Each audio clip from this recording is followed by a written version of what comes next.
Seandainya hari ini bukan ulang tahun pernikahan kelima kami, aku dan suamiku, Adi Nugraha. Tapi sekarang, aku berdiri di salah satu sudut terminal keberangkatan Bandara Internasional Soekarno-Hatta. Tiba-tiba, darahku terasa mendidih dan seluruh tubuhku mendingin, seolah aku telah berubah menjadi patung es. Di tengah kerumunan yang ramai, sosok yang begitu terlalu familiar terlihat dengan sangat jelas. Suamiku, Adi Nugraha. Kemeja polo bermerek yang ia kenakan adalah hadiah dariku bulan lalu. Dengan ekspresi gembira, ia memeluk erat seorang wanita muda dan menarik bernama Rania. Keduanya menunduk, menatap layar ponsel sambil terus tertawa bersama. Pemandangan itu begitu mesra. Tas edisi terbatas yang diselempangkan Rania adalah tas yang sama, yang minggu lalu Adi katakan dipinjam mendadak oleh kliennya. Rania tertawa renyah, lalu berjinjit untuk mengecup ringan pipi Adi. Suaranya terdengar manis yang memuakan. Mas Adi, bulan madu Kemaladewa kali ini harus jadi kompensasi yang setimpal ya untukku. Kompensasi bulan madu. Dua kata itu menusuk jantungku seperti besi panas yang membara. Saat kami menikah dulu, kondisi keuangan kami sangat sulit. Kami hanya mengadakan acara makan-makan sederhana sebagai ganti resepsi, dan kami bahkan belum pernah pergi berlibur sekalipun. Saat itu, Adi menggenggam tanganku dan bersumpah, "Ayu, maaf ya sudah membuatmu menderita. Nanti aku janji akan menebusnya dengan bulan madu keliling dunia." 5 tahun berlalu, yang aku dapatkan adalah bulan madu dirinya dengan wanita lain. Adi mencubit hidung Rania dengan gemas, berbicara dengan suara lembut yang sudah sangat lama tidak kudengar. "Tenang saja, sayang. Kali ini kita bersenang-senang sepuasnya. Istri tua di rumah itu akhirnya berhasil kusingkirkan, jadi beberapa hari ke depan pasti akan sangat tenang, sampai-sampai aku mungkin butuh waktu untuk terbiasa." Menyingkirkan istri tua di rumah, kuku-kukuku menusuk telapak tanganku dalam-dalam. Rasa sakit itulah yang membuatku berhasil mempertahankan sisa kewarasanku. 5 tahun pernikahan, dan 3 tahun merawat ibu mertua yang terbaring tak berdaya. Aku begitu lelah, fisik dan mental, hingga seluruh masa mudaku terkuras habis. Dari seorang wanita karier yang penuh semangat, aku telah menjadi istri tua yang ia cemooh. Amarah, kesedihan, dan rasa pengkhianatan menghantam kepalaku bagai tsunami. Aku ingin segera berlari dan melemparkan termos di tanganku ke wajah pasangan tak tahu malu itu. Di dalam termos itu, masih ada bubur gizi hangat yang kubuat sejak subuh karena semalam ia mengeluh perutnya sedikit perih. Namun, tepat saat kakiku akan melangkah, aku berhenti. Aku melihat pantulan diriku di jendela kaca besar. Wajah kuyu dengan lingkaran hitam pekat di bawah mata, daster lusuh yang warnanya sudah pudar, dan rambut yang diikat seadanya. Dibandingkan dengan Rania yang berdandan glamor, aku benar-benar tampak seperti asisten rumah tangga yang memalukan. Jika aku membuat keributan di sini, apa yang akan kudapatkan selain membuat diriku terlihat seperti wanita tak berpendidikan dan menjadi tontonan orang banyak? Adi sudah berani membawa selingkuhannya ke luar negeri secara terang-terangan, artinya ia pasti sudah mempersiapkan segalanya. Teriakan dan tangisanku hanya akan membuatnya semakin pongah dan merendahkanku. Saat itu juga, hatiku membeku. Sebagai gantinya, ketenangan yang nyaris kejam mengambil alih. Aku menyaksikan keduanya bergandengan tangan, tertawa, dan berjalan menuju pemeriksaan keamanan. Punggung mereka terlihat begitu serasi, layaknya pasangan yang sempurna. Aku diam-diam mengeluarkan ponsel, mematikan fitur berbagi lokasi, lalu membuka Instagram. Benar saja, Rania baru saja mengunggah postingan baru. 2 tiket pesawat ke Maladewa, disertai tulisan, "Penderitaan berakhir, kebahagiaan dimulai. Bulan madu berdua saja bersama pria takdirku. Terima kasih untuk seseorang yang tidak tahu diri dan hanya menempati posisi, akhirnya mau menyingkir." Di bawahnya, Adi langsung berkomentar, "Sayang, selamanya aku akan menjadi pria takdirmu. Seseorang yang tidak tahu diri." Aku menatap layar ponsel, sudut bibirku membentuk senyuman sedingin es. "Adi Nugraha, Rania, kalian pikir ini adalah akhir dari penderitaan dan awal dari kebahagiaan? Tidak. Ini adalah awal dari mimpi buruk kalian. Kalian lupa bahwa ada seseorang di rumah yang membutuhkan perawatan 24 jam.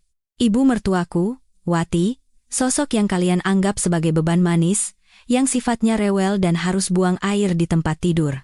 Kalian juga lupa, siapa yang selama 3 tahun terakhir ini merawatnya seperti budak, menahan segala macam omelan dan penghinaan, agar kalian bisa dengan tenang membangun bisnis dan menikmati masa muda di luar sana. Kalian akan berbulan madu ke surga? Kalau begitu, aku akan mengirimkan hadiah besar dari neraka untuk kalian. Tanpa ragu, aku berbalik dan meninggalkan bandara. Tak setetes pun air mata jatuh. Yang ada hanyalah rasa dingin yang menusuk tulang dan api dendam yang membara. Aku tidak pulang ke rumah. Aku tidak ingin tinggal 1 menit pun lebih lama di rumah yang penuh dengan kebohongan dan udara yang menyesakan itu. Aku menyetop taksi dan langsung menuju rumah orang tuaku. Sepanjang perjalanan, foto-foto mesra yang mungkin akan diunggah Adi dan Rania di Instagram terus berputar di kepalaku seperti roll film. Bersulang dengan gelas sampahnya di kelas bisnis, berjalan talan di tepi pantai, menikmati makan malam romantis dengan cahaya lilin di restoran mewah. Setiap senyuman mereka bagaikan pisau yang menghunjam jantungku. Tapi, aku memaksa diri untuk melihat dan mengingat semua itu, karena inilah yang akan menjadi bahan bakar untuk tindakanku selanjutnya. Setibanya di rumah orang tua, ibu terkejut melihat penampilanku yang kacau. "Ayu, ada apa? Adi mana? Bukankah hari ini ulang tahun pernikahan kalian?" Melihat wajah ibu yang penuh kekhawatiran, semua kesedihan dan rasa sakit yang kutahan akhirnya meledak. Aku menangis sejadi-jadinya di pelukan ibu. Dengan terbata-bata, aku menceritakan semua yang kulihat di bandara dan semua penderitaan yang kualami di rumah keluarga Adi selama 3 tahun terakhir. Wajah ayah memucat karena marah, lalu ia menggebrak meja makan dengan keras. "Kurang ajar. Laki-laki macam apa itu? Adi Nugraha. Manusia tidak tahu diuntung. Dulu ayah benar-benar buta, menikahkan putriku dengan bajingan seperti itu. Adik laki-lakiku, Bimo, melompat. Kak, cerai saja. Kita tidak bisa diam saja menerima ini." "Tidak, Bimo," aku menyeka air mataku. Tatapanku menjadi sangat dingin dan tegas. Kalau aku mendatanginya sekarang, itu sama saja menuruti kemauan mereka. Aku tidak akan membiarkan mereka lolos begitu saja. "Lalu, kamu mau bagaimana?" tanya ibu cemas. Aku mengambil napas dalam-dalam dan mengungkapkan rencana yang ada di benakku. "Mereka pergi untuk menikmati kebahagiaan? Baiklah. Kalau begitu, aku akan membakar fondasi mereka. Nenek tua di rumah itu, aku tidak akan peduli lagi." "Apa, ayah, ibu?" Dan Bimo terperanjat. "Ibu mertuamu, Bu Wati, kan lumpuh total? Dia tidak bisa melakukan apa-apa sendirian, kalau kamu lepas tangan." "Ayah, ibu, tenang saja. Aku tidak berniat membunuhnya." Aku tersenyum dingin. Aku hanya ingin mengembalikan tanggung jawab yang seharusnya diemban oleh anaknya. Selama 2 minggu ke depan, aku tidak akan pulang dan tidak akan menjawab telepon dari siapapun. Aku ingin Adi pulang dan menghadapi sendiri kekacauan yang telah ia tinggalkan. Tapi, bagaimana kata tetangga nanti? Bagaimanapun juga, dia orang tua, ibu sedikit ragu. "Tetangga?" Aku terkekeh sinis. "Ibu pikir selama 3 tahun ini aku tidak pernah mendengar apa-apa?" Ibu mertua setiap ada kesempatan selalu mengeluh pada orang-orang di kompleks kalau aku tidak merawatnya dengan baik, kalau makanan buatanku tidak enak. Adi tahu itu, tapi tidak pernah sekalipun membelaku. Sekarang, biarkan keluarga Adi merasakannya sendiri. Aku mengeluarkan ponsel, mematikannya, lalu mematahkan kartu SIM-nya. Mulai hari ini, Ayu Lestari menghilang. Melihat tatapan cemas dari keluargaku, aku berusaha tersenyum untuk menenangkan mereka. "Jangan khawatir, aku sudah memikirkan semuanya. Ini bukan sekadar pelampiasan amarah. Yang lebih penting adalah membuat Adi Nugraha membayar harga yang pantas atas pengkhianatannya. Aku akan membuatnya berlutut dan memohon padaku." Pesawat membumbung tinggi ke angkasa, memulai bulan madu Adi dan Rania secara resmi. Di kelas bisnis, Rania bersandar pada Adi seperti kucing manja dan berkata dengan suara genit, "Mas Adi, akhirnya kita bisa berduaan saja.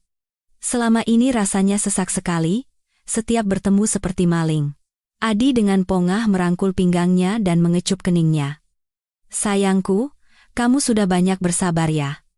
Sekarang kita tidak perlu sembunyi-sembunyi lagi. Istri tua itu mungkin sekarang sedang membersihkan kotoran ibu di rumah. Nanti setelah kita pulang, aku akan selesaikan semuanya. Aku akan minta cerai. Benarkah?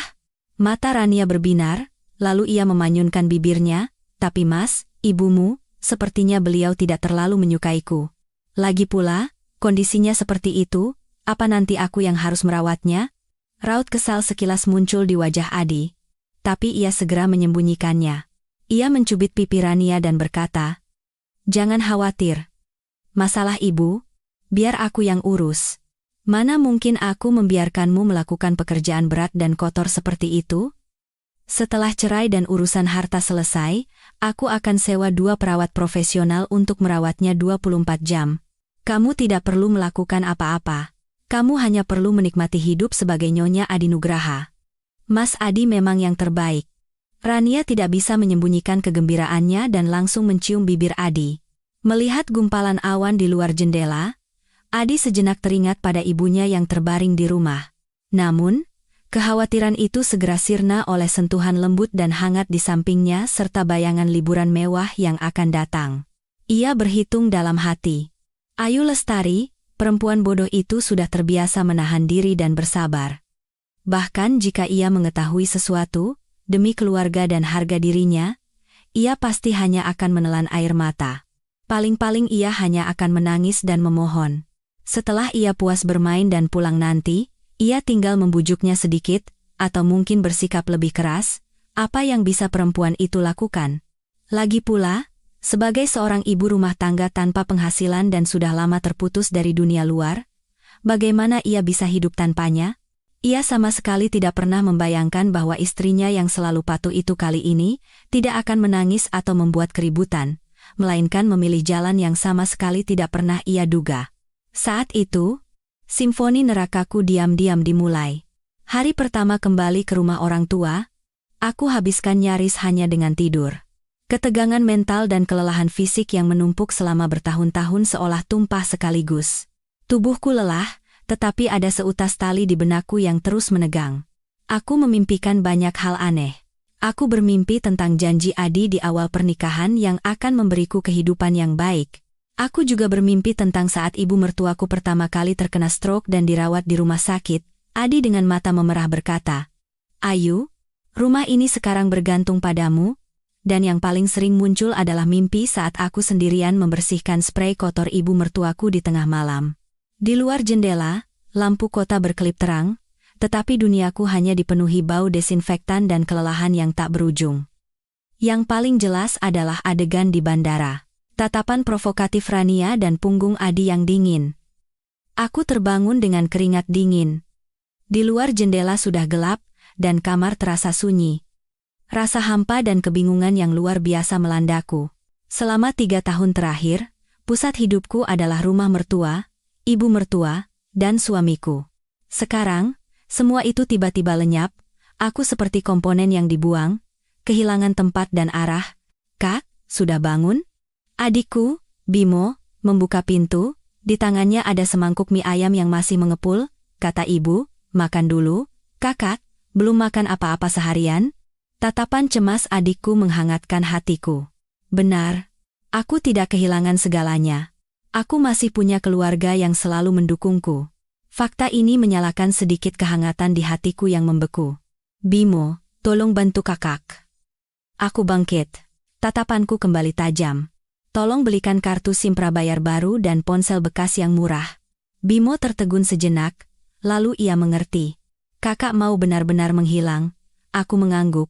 Adi harus benar-benar panik saat tidak bisa menghubungiku. "Dan tolong carikan detektif swasta yang bisa dipercaya." "Detektif? Buat apa?" Bimo tidak mengerti. "Mengumpulkan bukti." Aku menganalisis dengan tenang. Adi jelas-jelas selingkuh, tapi untuk gugatan cerai, terutama untuk membuat pasangan yang bersalah membayar mahal, caci maki saja tidak cukup. Aku butuh bukti yang diakui secara hukum. Foto-foto mesra mereka, catatan perjalanan bersama, riwayat penggunaan kartu kredit, semua itu akan menjadi bukti yang menguntungkanku di pengadilan. Dan aku juga perlu tahu kondisi keuangan Adi. Aku curiga dia diam-diam sudah memindahkan aset. Bimo menatapku seolah baru pertama kali melihatku. Kak, bagaimana kakak bisa memikirkan semua ini? Aku tersenyum pahit. Selama 3 tahun terkurung di rumah, aku cukup sering menonton acara hukum dan konsultasi pernikahan. Dulu aku pikir pasangan yang bertengkar hebat karena harta itu menyedihkan. Tidak kusangka sekarang aku yang menjadi pemeran utamanya. Kalau tidak bisa dihindari, aku harus berjuang untuk mendapatkan hakku semaksimal mungkin. Menangis dan memohon adalah hal yang paling tidak berguna. Bimo mengangguk mantap. Kakak benar. Aku dukung. Ada temanku yang bekerja di bidang itu, bisa dipercaya. Aku hubungi dia sekarang.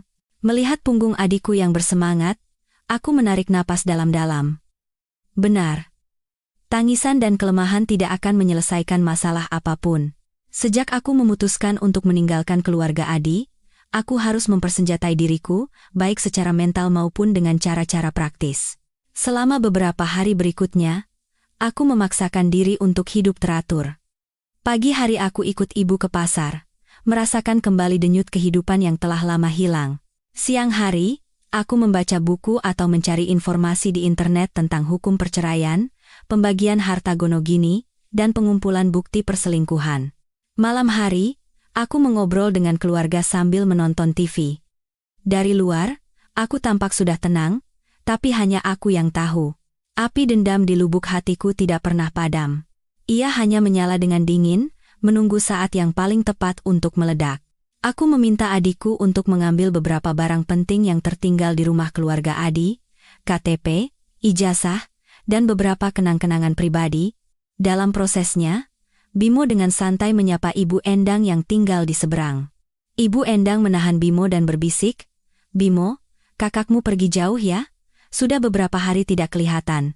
Kemarin sepertinya aku dengar ibu mertuamu teriak-teriak dari dalam, setelah itu sunyi. Tadi pagi waktu buang sampah, aku lewat depan rumahnya, kok kayak ada bau aneh ya?" Adikku kembali dan menyampaikan pesan itu padaku.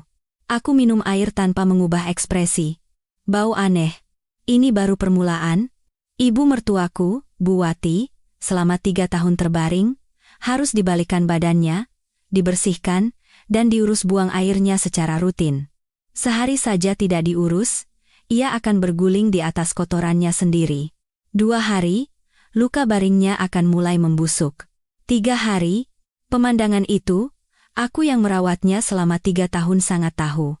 Adi Nugraha, kau anak yang berbakti, apa kau tidak pernah berpikir hari ini akan datang saat kau melemparkan ibumu seperti sampah pada istri tuamu dan pergi?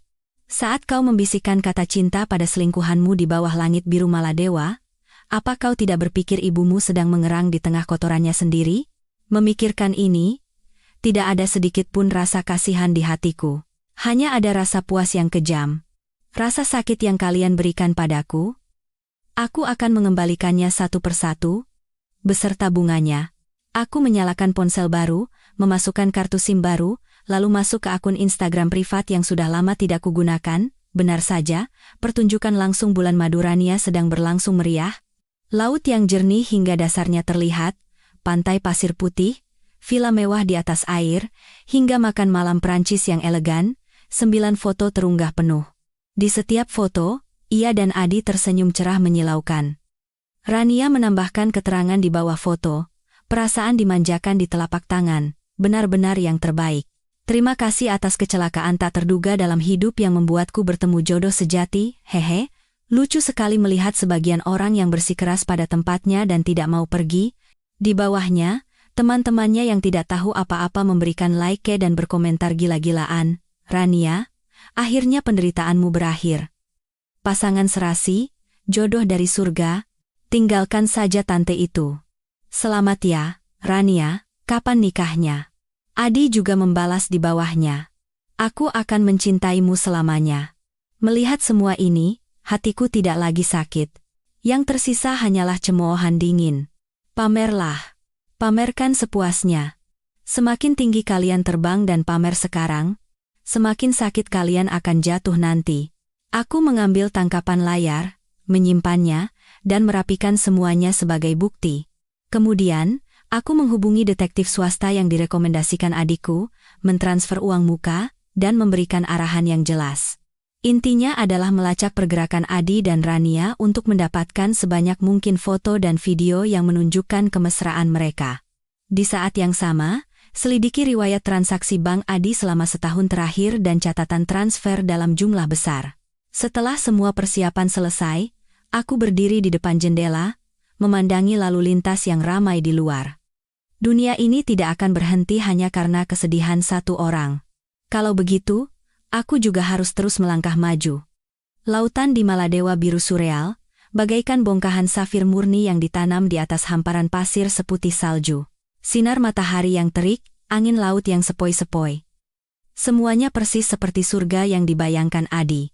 Di teras pribadi villa di atas air, Rania dengan bikini seksi berpose menggoda, meminta Adi memotretnya. Adi mengangkat ponsel. Wanita cantik di dalam lensa dan laut biru serta langit biru membentuk gambar yang sempurna. Ia merasa puas. Uang yang ia keluarkan tidak sia-sia. Setelah melepaskan beban bernama Ayu Lestari, ia akhirnya bisa menikmati tubuh muda dan kehidupan mewah sepuasnya. Mas Adi, pose ini bagaimana? Aku mau unggah di Instagram. Rania berlari merebut ponsel, lalu memanyunkan bibirnya. Ih, kok kakiku kelihatan pendek ya? Foto lagi dong satu set. Iya. Ratu, mau berapa set pun akan kupotretkan. Adi tertawa genit, benar-benar larut dalam kelembutan Rania. Ia nyaris melupakan apartemen di kota yang bising, ibu tua yang lumpuh di dalamnya, dan istri yang patuh. Namun, surga dan neraka terkadang hanya berjarak satu panggilan telepon. Tepat saat keduanya akan menuju restoran bawah air untuk makan malam romantis, ponsel Adi berdering. Nomor tak dikenal dari dalam negeri. Kode areanya adalah kota tempat mereka tinggal. Adi mengerutkan kening, secara naluriah ingin menolak panggilan itu. Ia paling benci diganggu oleh urusan pekerjaan atau hal-hal sepele saat berlibur. Siapa sih? Ganggu saja. Rania menggerutu kesal. Paling telepon spam, kata Adi, tetapi seolah terhipnotis, jarinya tergelincir dan menekan tombol terima. Suaranya terdengar kesal karena diganggu. Halo, siapa? Di seberang telepon, terdengar suara pria yang tergesa-gesa dengan sedikit gangguan sinyal. Apakah benar ini dengan Bapak Adi Nugraha? Saya kepala pengelola apartemen. Kepala pengelola? Jantung Adi berdebar tanpa alasan. Iya benar.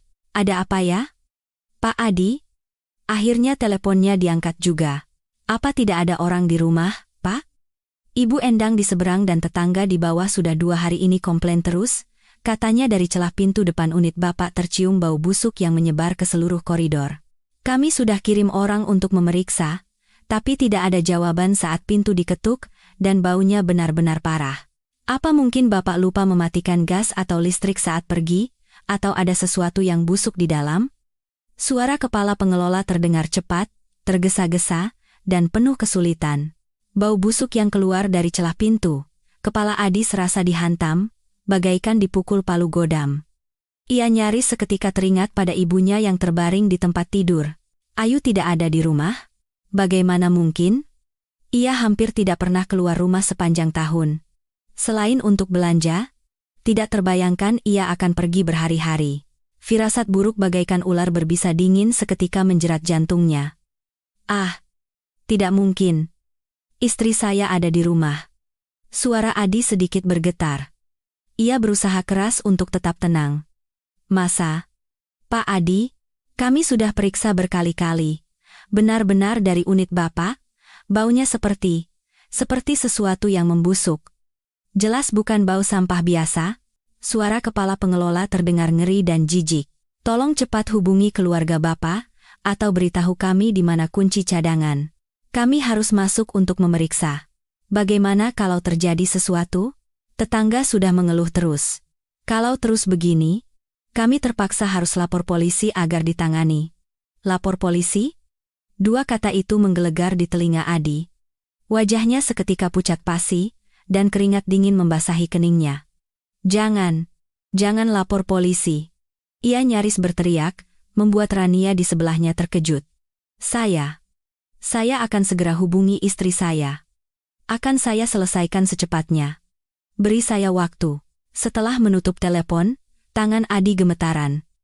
Sinar matahari Maladewa yang cerah menyinarinya, tetapi ia merasa dingin seolah jatuh ke dalam lubang es. Ada apa, Mas Adi? Kepala pengelola bilang apa? Bau busuk? Maksudnya apa? Rania menarik lengannya dan bertanya dengan manja. Tapi melihat wajah Adi yang tegang, ia pun sadar situasinya tidak biasa. Adi tidak memedulikannya, dengan jari gemetar, ia mencari nama Ayu di kontak dan menelepon.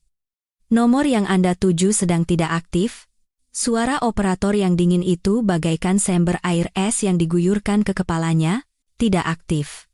Ponsel Ayu hampir selalu aktif 24 jam untuk berjaga-jaga jika ibu mertuanya memanggil atau ia memberikan instruksi mendadak. Ponsel tidak aktif adalah hal yang sangat tidak normal. Ia tidak menyerah dan menelepon lagi berkali-kali. Tapi yang didapatnya hanyalah suara operator yang dingin itu. Ia buru-buru menelepon nomor rumah. Telepon tersambung, tapi tidak ada yang mengangkat. Suara dering yang panjang terdengar nyaring di teras yang sunyi. Setiap dering seolah memukul saraf Adi yang hampir putus. Tidak ada yang mengangkat. Ibunya lumpuh dan tidak bisa mengangkat telepon sendiri. Ayu tidak ada di rumah, ponselnya mati, dan dari dalam rumah tercium bau busuk yang tak terlukiskan. Beberapa petunjuk itu menyatu, menunjuk pada satu kemungkinan yang membuat Adi merinding. Mungkinkah terjadi sesuatu pada ibunya? Dan Ayu lari karena takut bertanggung jawab? Begitu pikiran ini muncul, ia langsung menjalar di otaknya seperti rumput liar. Ia teringat sifat ibunya yang menjadi rewel setelah lumpuh, wajah Ayu yang semakin kuyu dan tanpa ekspresi, dan fakta bahwa ia pergi tanpa pamit padanya. Ya, pasti begitu. Ayu sudah tidak tahan lagi, dan memanfaatkan saat ia tidak ada untuk melakukan sesuatu pada ibunya, lalu kabur. Itulah sebabnya ada bau busuk di dalam rumah. Itu. Adi tidak mau berpikir lebih jauh. Rasa ngeri dan jijik yang luar biasa membuat perutnya mual. Ia tiba-tiba membungkuk dan muntah.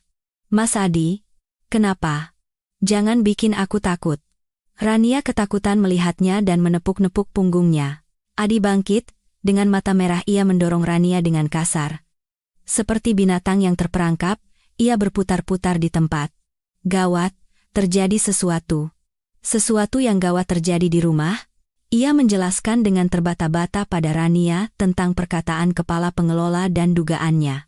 Setelah mendengar, wajah Rania memucat, tetapi reaksi pertamanya adalah, Lalu bagaimana dengan bulan madu kita? Baru 3 hari, kita sudah pesan restoran bawah air, besok tur pesawat amfibi, lusa mau scuba diving. Bulan madu apaan? Adi membentak, memotong perkataannya. Ibuku mungkin sudah membusuk di rumah, apa aku masih punya mood untuk scuba diving? Rania terdiam mendengar bentakan itu.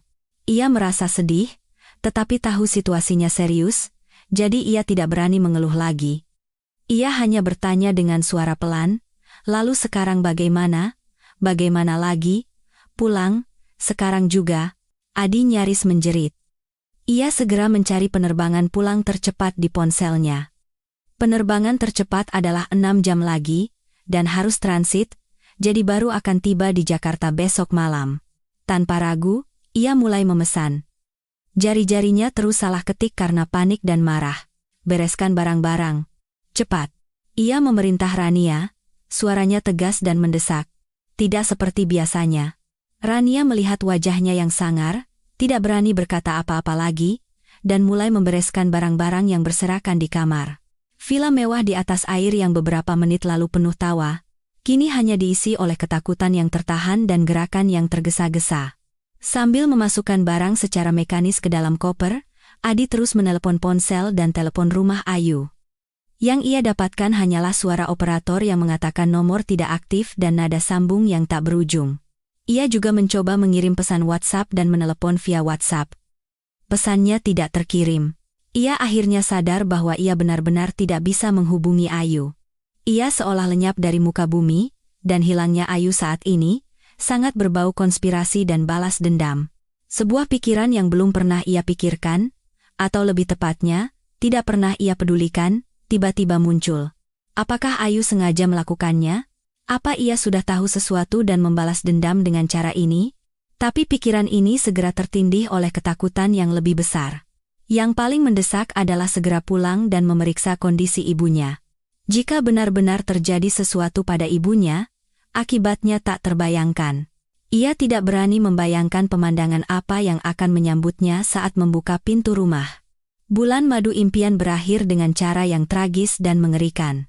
Dalam perjalanan ke bandara, Adi tidak berkata sepatah kata pun dengan wajah pucat.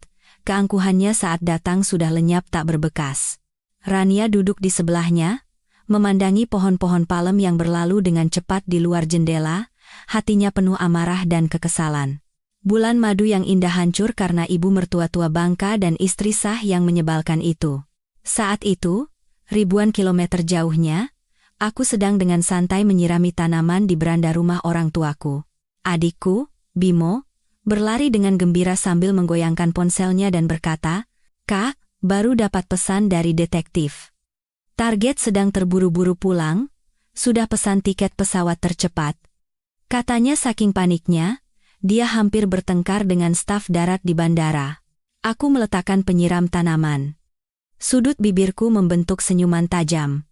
Oh ya, secepat itu? Sepertinya dia sudah menerima hadiah kejutannya. Ternyata Ibu Endang dan kepala pengelola lebih efisien dari yang kuduga. Penerbangan belasan jam itu terasa seperti siksaan yang lambat dan kejam bagi Adi. Ia tidak bisa tidur sedikit pun. Setiap kali memejamkan mata, berbagai gambaran mengerikan muncul di benaknya. Jasad ibunya yang dingin, bau busuk dan belatung yang merayap, dan wajah Ayu yang tadinya ia kira patuh, kini terlihat seperti iblis. Kadang ia berpikir Ayu lari karena takut, kadang ia yakin ini adalah balas dendam yang terencana dengan matang. Rania di sebelahnya juga tidak tenang. Perjalanan yang seharusnya manis berubah menjadi mimpi buruk. Ia melihat wajah Adi yang pucat pasi, bahkan tidak berani bernapas dengan keras, dan dalam hati mengutuk Ayu serta ibu mertuanya yang lumpuh itu ribuan kali. Pesawat akhirnya mendarat, dan Adi nyaris menjadi orang pertama yang keluar dari pesawat. Ia bahkan tidak mengambil bagasi, menarik Rania, dan berlari keluar bandara seperti orang gila, lalu menyetop taksi. Suaranya serak saat menyebutkan alamat apartemennya. "Pak, cepat ya. Tolong secepat mungkin." Ia terus mendesak dengan urat di keningnya menonjol. Taksi melaju kencang di malam hari. Lampu-lampu neon di luar berkelip, tetapi tidak mampu menerangi kegelapan di hati Adi. Semakin dekat dengan kompleks apartemen, ia semakin tegang, telapak tangannya basah oleh keringat dingin, dan tubuhnya gemetar tak terkendali. Bau busuk dalam imajinasinya seolah menembus ruang dan waktu, menusuk hidungnya. Taksi akhirnya berhenti di depan gerbang kompleks apartemen. Adi melemparkan beberapa lembar uang, bahkan tidak mengambil kembaliannya, dan turun dari mobil dengan terhuyung-huyung. Rania menarik 2 koper besar, kebingungan mengikutinya. Sudah lewat tengah malam, kompleks apartemen sunyi, tetapi semakin dekat dengan gedungnya, bau busuk yang menjijikan itu semakin jelas. Itu bukan bau sampah biasa, melainkan bau busuk yang menyengat dari daging yang membusuk bercampur dengan kotoran. Beberapa tetangga yang tidak bisa tidur berkumpul di lantai 1, menutup hidung dan berbisik-bisik. Melihat Adi pulang, pandangan mereka langsung tertuju padanya. Pandangan yang kompleks.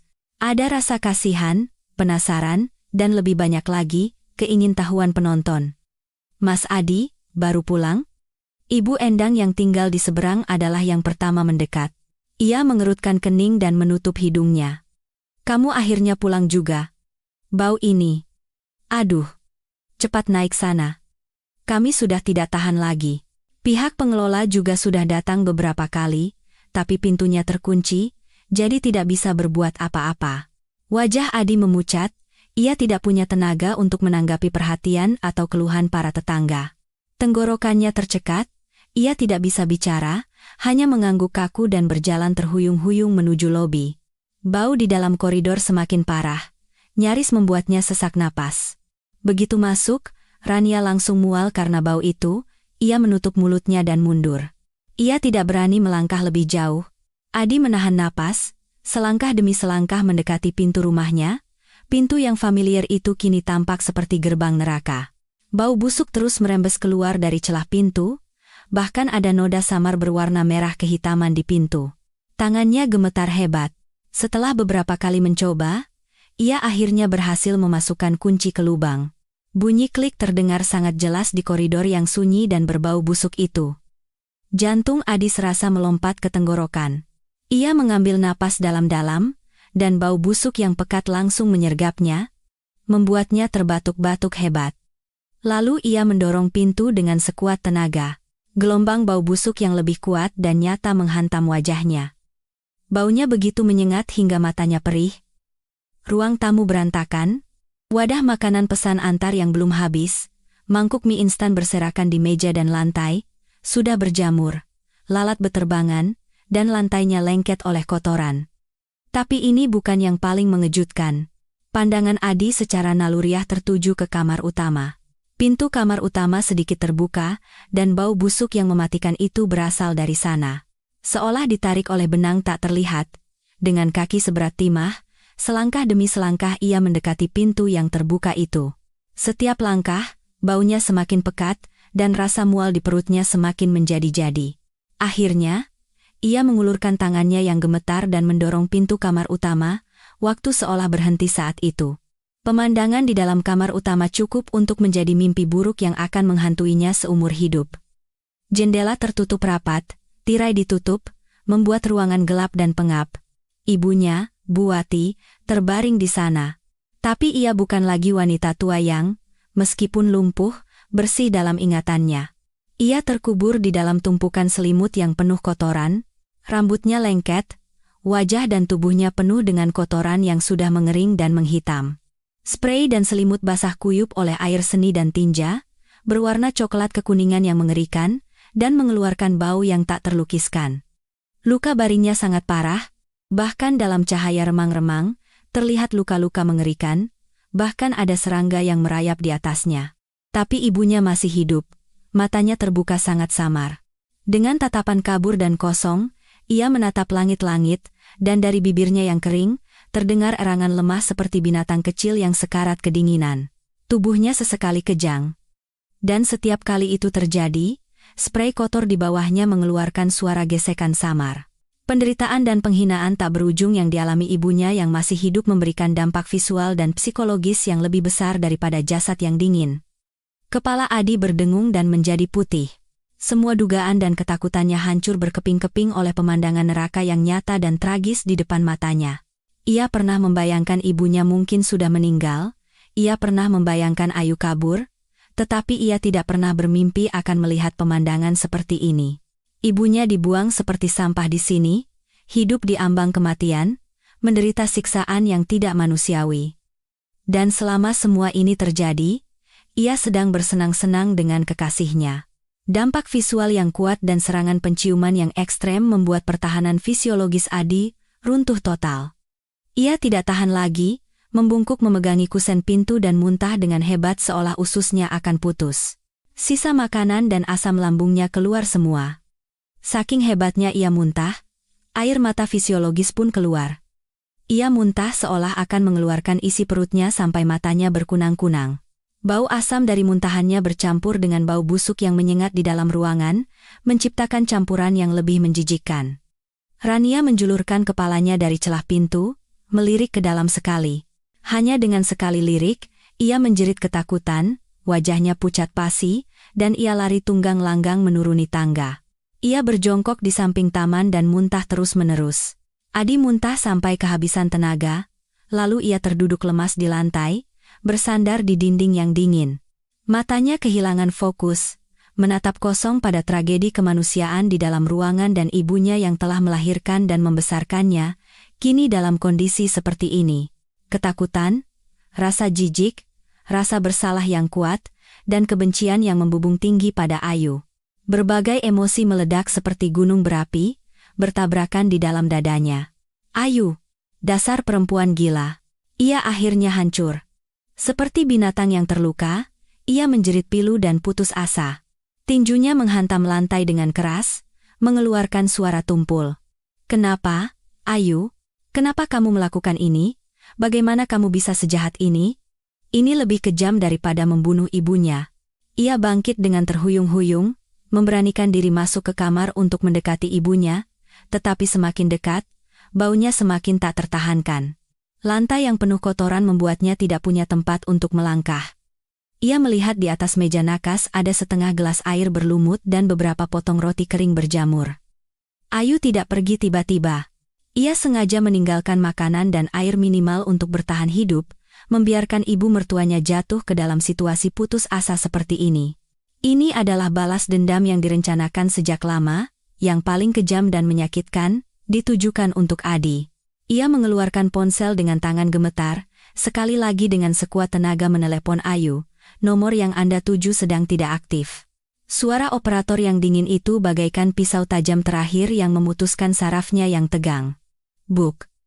Ponsel itu terlepas dari tangannya dan jatuh ke lantai yang kotor. Pandangan Adi kabur, tubuhnya terhuyung-huyung, lalu kakinya lemas, ia ambruk seperti tumpukan tanah, tepat di ambang pintu rumah yang kotor dan berbau busuk, seperti gerbang neraka. Ia pingsan, tidak kuat menahan guncangan ganda, mental dan fisik. Dan saat ia tergeletak di lantai dengan kesadaran yang memudar, ia sama sekali tidak menyadari bahwa di salah satu sudut ruang tamu, sebuah titik merah kecil yang berkedip samar sedang dengan tenang merekam semua ini. Para tetangga di luar mendengar jeritan dan suara sesuatu yang roboh dari dalam, mereka saling berpandangan, tetapi tidak ada yang berani masuk saat itu. Video Adi yang pingsan di tengah tumpukan kotoran, aku menontonnya 3 kali. Pertama, dengan tatapan dingin untuk meninjau, memastikan videonya jelas, sudutnya tepat, dan semua ekspresi halus dari ketakutan, kejijikan, dan kehancurannya terekam dengan baik. Kedua, aku menontonnya seolah sedang mengapresiasi sebuah drama yang telah kusutradarai dengan baik, menyaksikan pria yang tadinya merasa sebagai pemenang dalam hidup, selangkah demi selangkah jatuh ke dalam neraka yang telah kusiapkan. Rasa puas yang kejam muncul di hatiku. Saat menonton untuk ketiga kalinya, hatiku sudah seperti danau yang tenang tanpa riak. Seolah menonton sandiwara badut dari orang asing yang tidak ada hubungannya denganku. Setelah mematikan video, aku membersihkan riwayat panggilan. Ponsel bekas dan kartu SIM di dalamnya, setelah menyelesaikan tugasnya, akan dimusnahkan sepenuhnya. Di luar jendela, langit berwarna biru samar sebelum fajar. Aku sama sekali tidak mengantuk. Sebaliknya, setelah ketegangan beberapa hari mereda, pikiranku menjadi sangat jernih. Penindasan dan penghinaan selama bertahun-tahun seolah akhirnya menemukan jalan keluar bersamaan dengan jeritan putus asa dan kehancuran terakhir Adi. Ibu diam-diam membuka pintu kamarku. Wajahnya penuh kekhawatiran. "Ayu, kok sudah bangun pagi-pagi? Ada kabar dari sana?" Jelas ibu juga tidak bisa tidur semalaman, memantau situasi. Aku berbalik, di wajahku bahkan tersungging senyum lega. "Tidak apa-apa, Bu. Adi sudah pulang." "Sudah pulang? Kalau begitu dia sudah menerima hadiah yang kamu tinggalkan." "Iya." Aku dengan tenang memotong perkataan ibu, berjalan ke jendela dan menghirup udara dingin subuh dalam-dalam, efeknya sangat bagus. Sangat memuaskan sampai-sampai dia tidak bisa berdiri, ibu mendekatiku. Dalam cahaya subuh yang remang-remang, ia menatap wajahku lekat-lekat. Seolah mencari jejak kesedihan, penyesalan, atau keraguan. Tapi yang ia lihat hanyalah ketenangan dan ketegasan, seperti terlahir kembali setelah melewati api neraka. Ia menghela napas pelan dan menepuk pundaku. "Apapun yang kamu lakukan, ibu akan mendukungmu. Hanya saja, selanjutnya bagaimana? Bagaimanapun juga, itu orang tua yang masih hidup, sudah jadi begini, ibu, jangan khawatir." Aku menggenggam tangan ibu. Tangan ibu hangat dan memberiku kekuatan. Aku tidak benar-benar berniat membunuh, Bu Wati memang pantas mendapatkannya, tapi aku tahu batasan hukum dan moral. Adi sekarang pasti sedang panik. Hal pertama yang akan ia lakukan jelas membawa ibunya ke rumah sakit untuk pertolongan pertama. Dan langkahku selanjutnya adalah, setelah ia sedikit membereskan kekacauan ini, membuatnya datang mencariku dengan sendirinya. "Mencarimu? Dengan muka, apa dia akan mencarimu?" Ibu bingung. "Tentu saja akan datang." Aku tersenyum sinis. Di dalam hatinya, aku selamanya adalah perempuan bodoh yang bisa ia suruh-suruh untuk menyelesaikan semua masalah. Kekacauan sekarang ini sudah di luar kendalinya.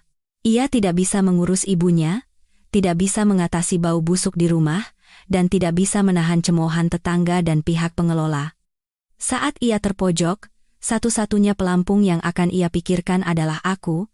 Ia mencariku bukan karena menyesal, tapi karena ia butuh aku. Ia ingin asisten rumah tangga yang berguna dan gratis ini kembali untuk membereskan kekacauannya. Ibu terdiam. Ia tahu perkataanku benar. 5 tahun pernikahan sudah cukup untuk menunjukkan sifat egois Adi sepenuhnya.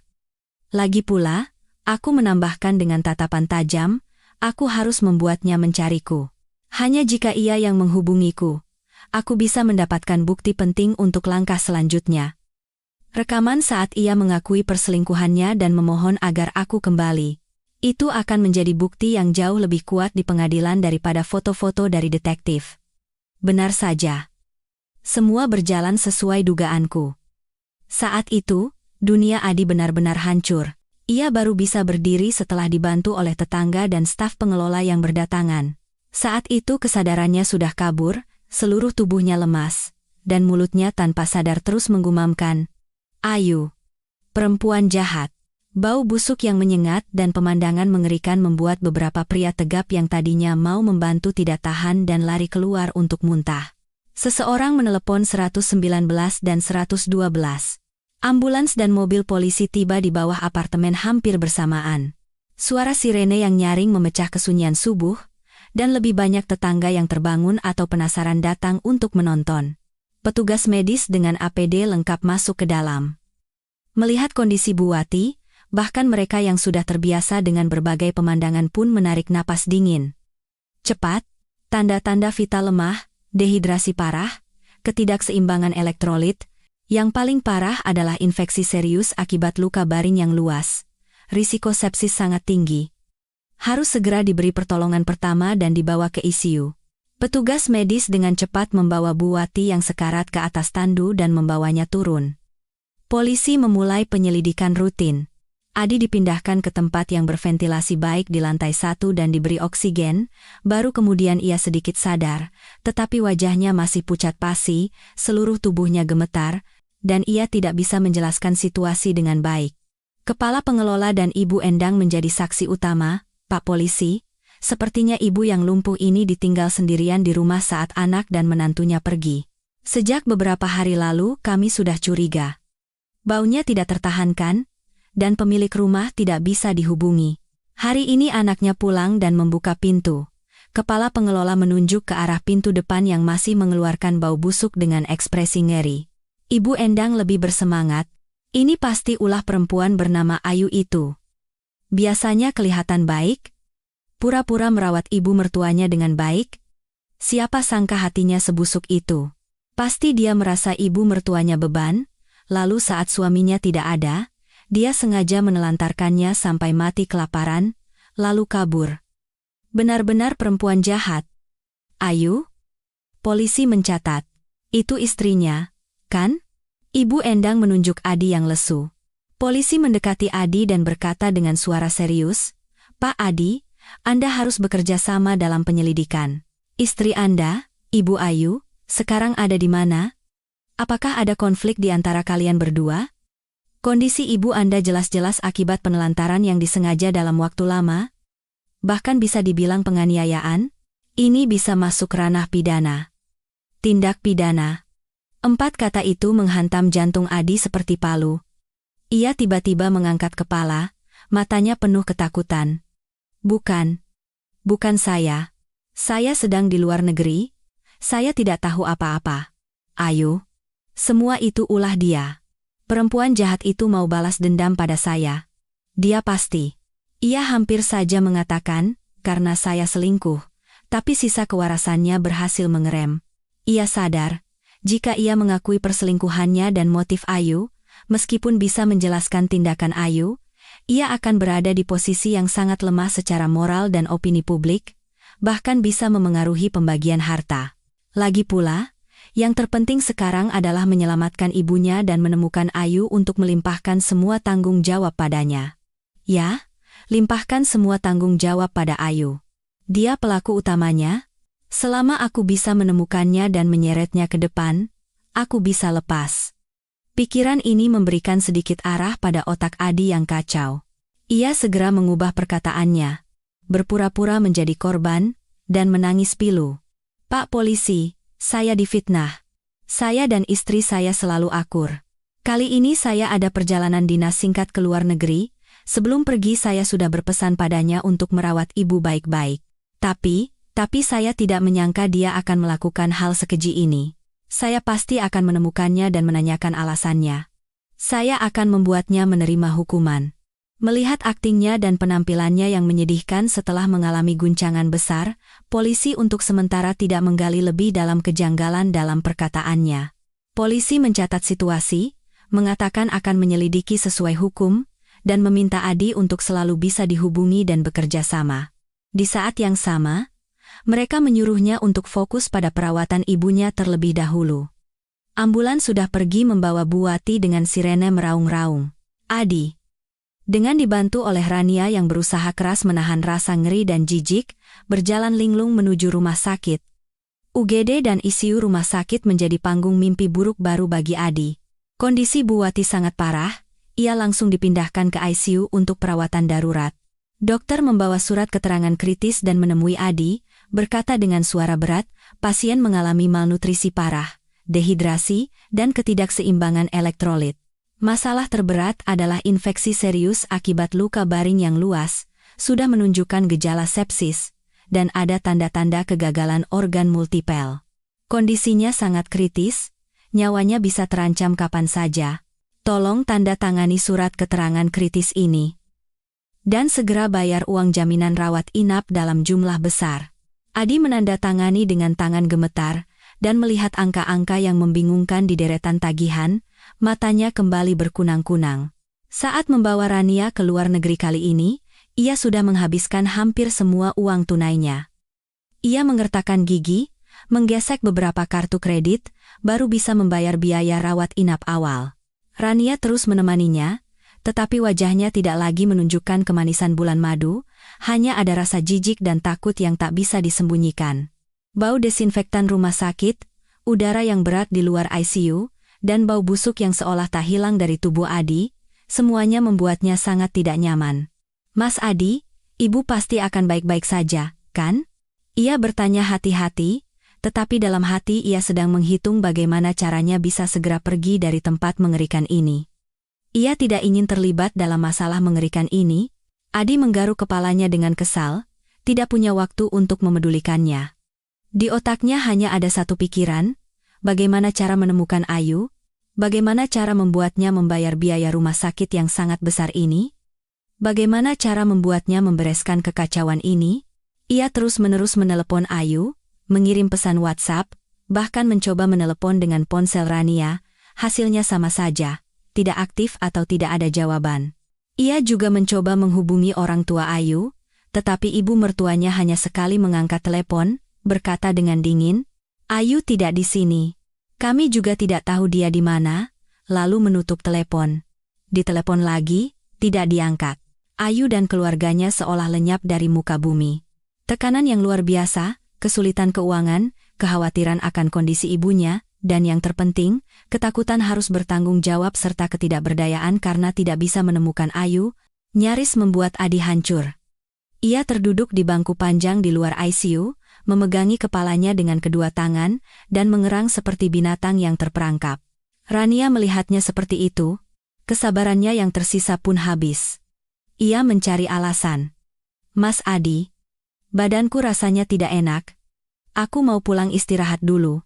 Dan tanpa menunggu jawaban Adi, ia bergegas meninggalkan rumah sakit seolah menghindari wabah. Adi bahkan tidak meliriknya. Sekarang, mana ada waktu ia memikirkan selingkuhannya? Di dalam hatinya hanya ada satu pikiran, harus menemukan Ayu. Harus. Dan ia sama sekali tidak tahu. Semua kepanikan dan kegelisahannya di koridor rumah sakit, percakapannya dengan dokter, dan kepergian Rania, semuanya terekam dengan setia oleh kamera tersembunyi. Aku duduk di sofa nyaman di rumah orang tuaku, melihat foto-foto terbaru yang dikirim oleh detektif. Adi yang kebingungan di depan loket pembayaran rumah sakit. Momen saat ia menunduk putus asa di kursi, dan punggung Rania yang bergegas pergi. Setiap foto bagaikan potongan puzzle yang menyusun jurang kejatuhannya. Hari-hari di rumah sakit adalah siksaan bagi Adi setiap detiknya. Biaya ICU mengalir deras seperti air, dan tagihan rumah sakit terus berdatangan. Bu Wati berhasil melewati masa kritis, tetapi kondisinya masih belum membaik, membutuhkan perawatan jangka panjang dan perawatan profesional. Ini berarti pengeluaran yang tak berujung. Dokter sudah memberitahunya dengan jelas. Bahkan jika berhasil diselamatkan, ia pada dasarnya akan menjadi seperti tanaman, membutuhkan perawatan profesional 24 jam, dan biayanya akan sangat besar. Rania, sejak meninggalkan rumah sakit hari itu, bersembunyi di apartemennya dengan alasan tidak enak badan. Balasan pesannya semakin lambat, dan teleponnya sering tidak diangkat. Adi bukan orang bodoh.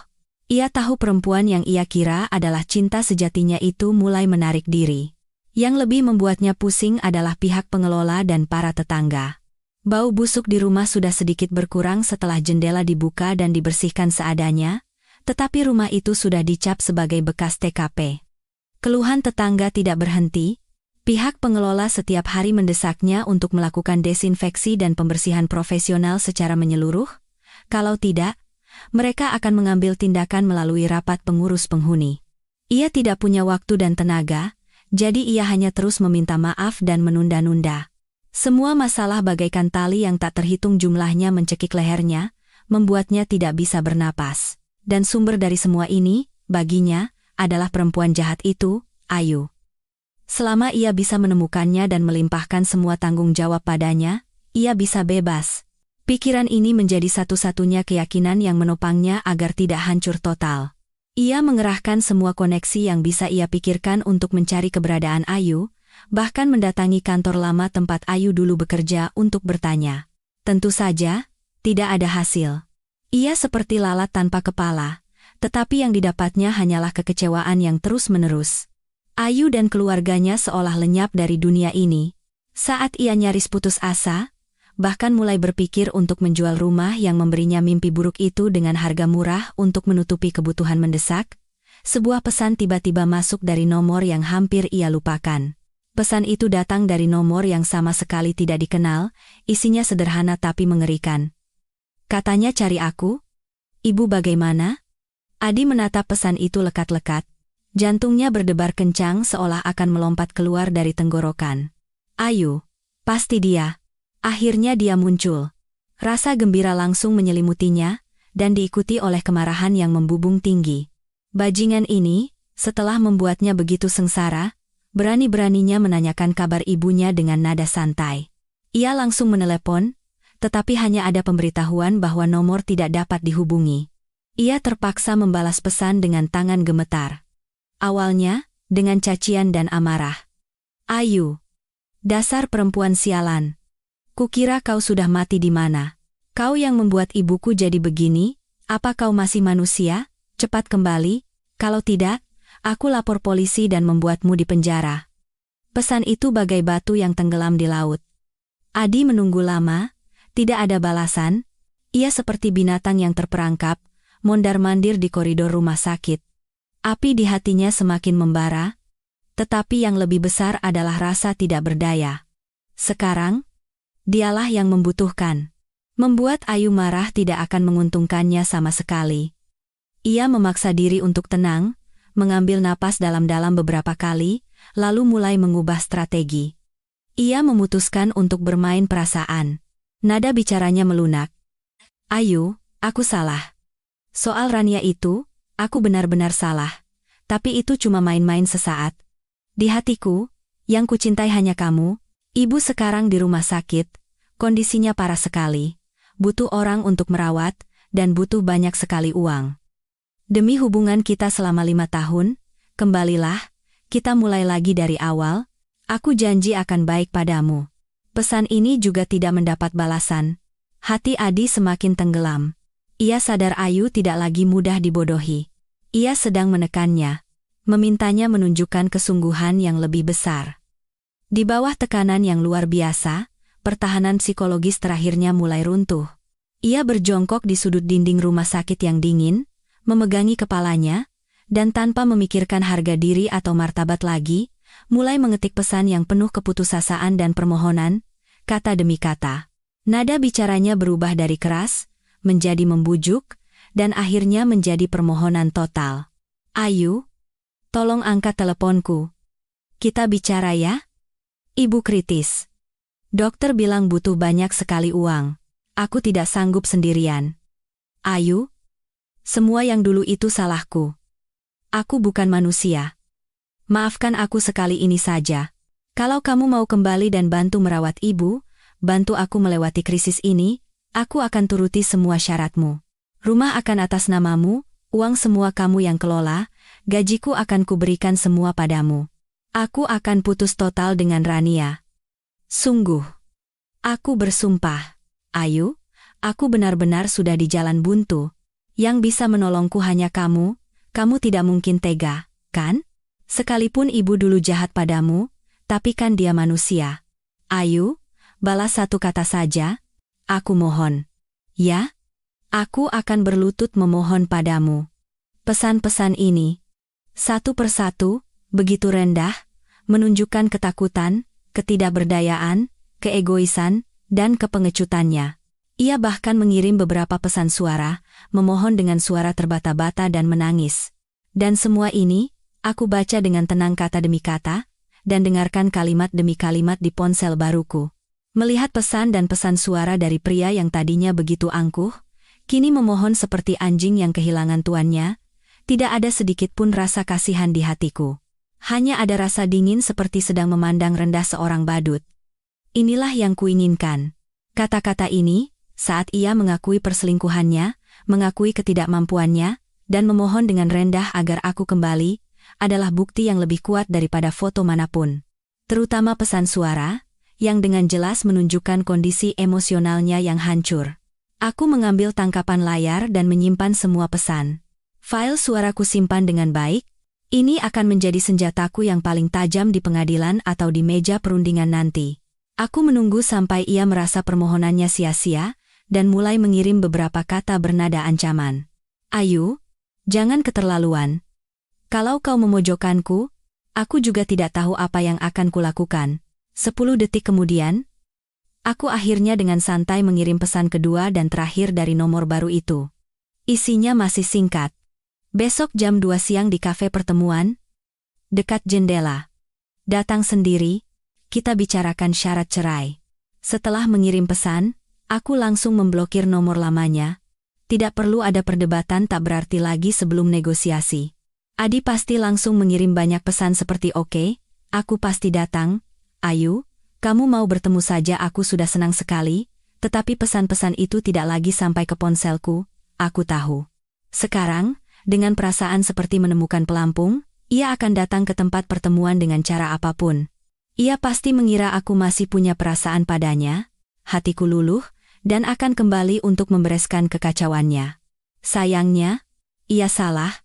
Aku mengajaknya bertemu bukan untuk berdamai, melainkan untuk memberikan pukulan terakhir, untuk melemparkan surat perjanjian cerai tepat di wajahnya saat ia paling lemah. Aku mengeluarkan data yang lebih detail yang dikirim oleh detektif selama 2 hari terakhir. Selain foto-foto Adi dan Rania yang lebih vulgar di Maladewa, ada juga laporan analisis awal tentang aliran dana bank. Benar saja.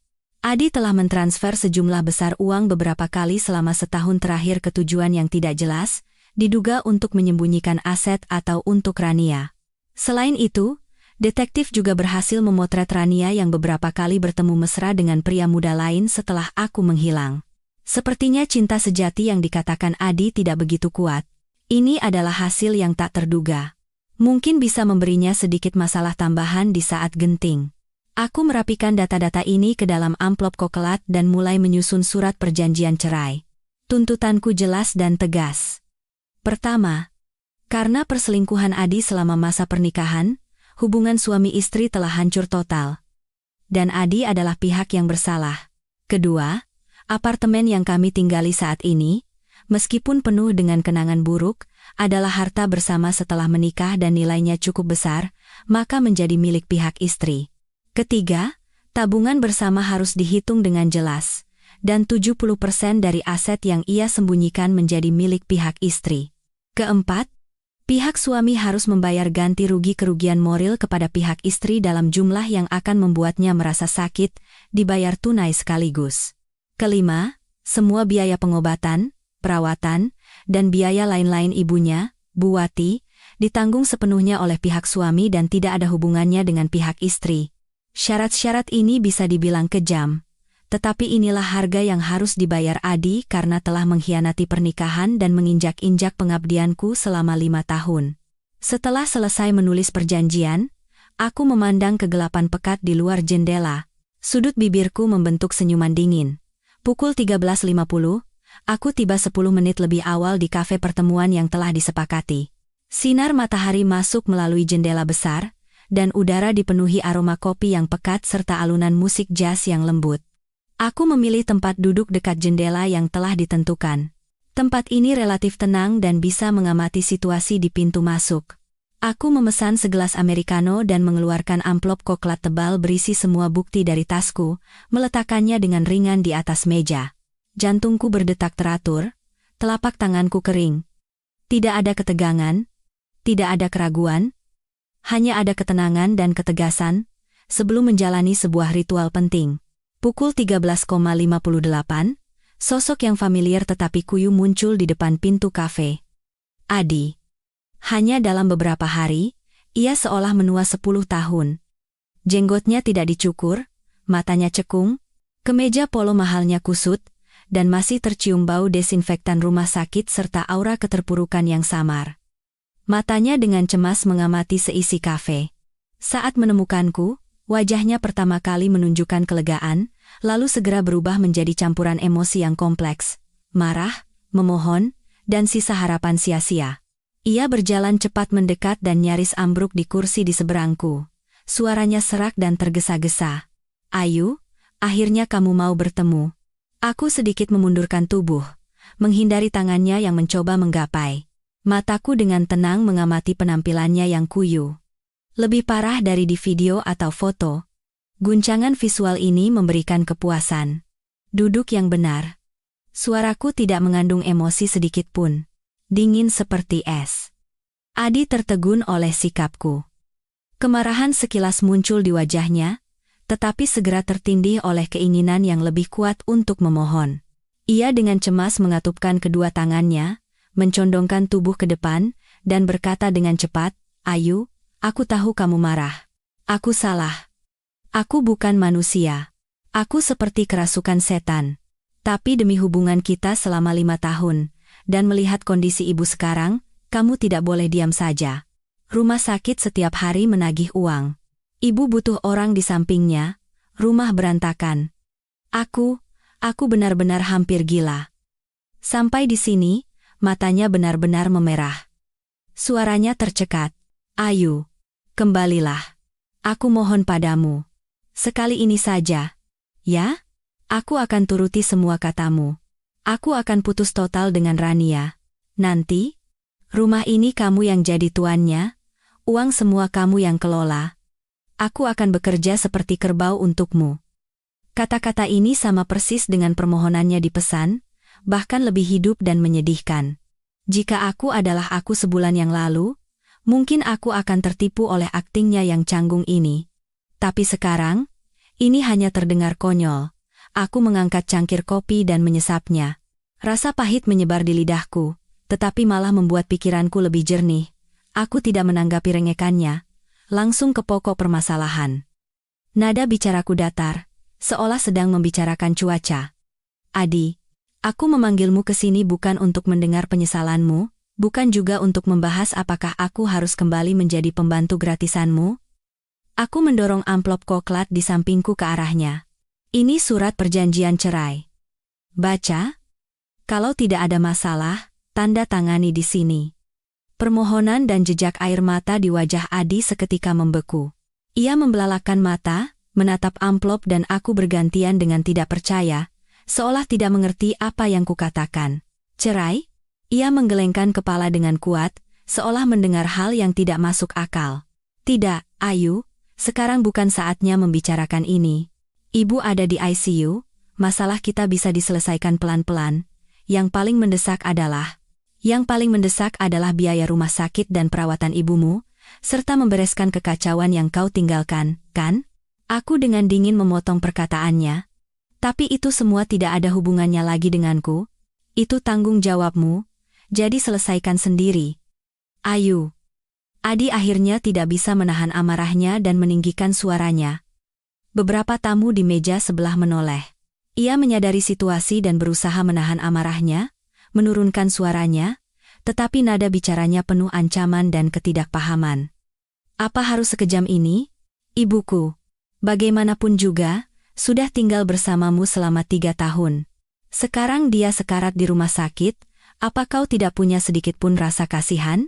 Bagaimana kau bisa sejahat itu? Jahat? Aku mengulangi 2 kata itu dan tersenyum sinis. Adi, kalau bicara soal kejahatan, aku mungkin tidak ada 1/10.000-nya dirimu. Aku membuka amplop, dengan santai mengeluarkan hadiah pertama dan mendorongnya ke arahnya. Beberapa lembar foto berwarna yang diperbesar.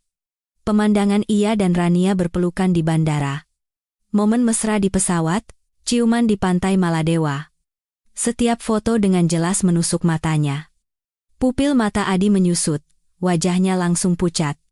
Seolah terbakar, ia dengan kasar menepis foto-foto itu ke lantai. Napasnya menjadi cepat. Kau membuntutiku? Jangan menyangkal. Aku mengeluarkan beberapa lembar kertas lagi, sebagian laporan pergerakan dan catatan waktu dari detektif. Waktunya cocok persis dengan saat ia mengunggah foto di Instagram. Perlu aku ingatkan lagi? Fakta bahwa kau meninggalkanku di rumah untuk membersihkan kotoran ibumu, sementara kau pergi bulan madu ke Maladewa dengan cinta sejatimu? Perlu aku jelaskan lagi apa arti tulisan Rania di Instagram? Terima kasih untuk seseorang yang tidak tahu diri dan hanya menempati posisi, akhirnya mau menyingkir. Adi membuka mulutnya, tetapi tidak bisa berkata apa-apa. Keringat dingin membasahi keningnya.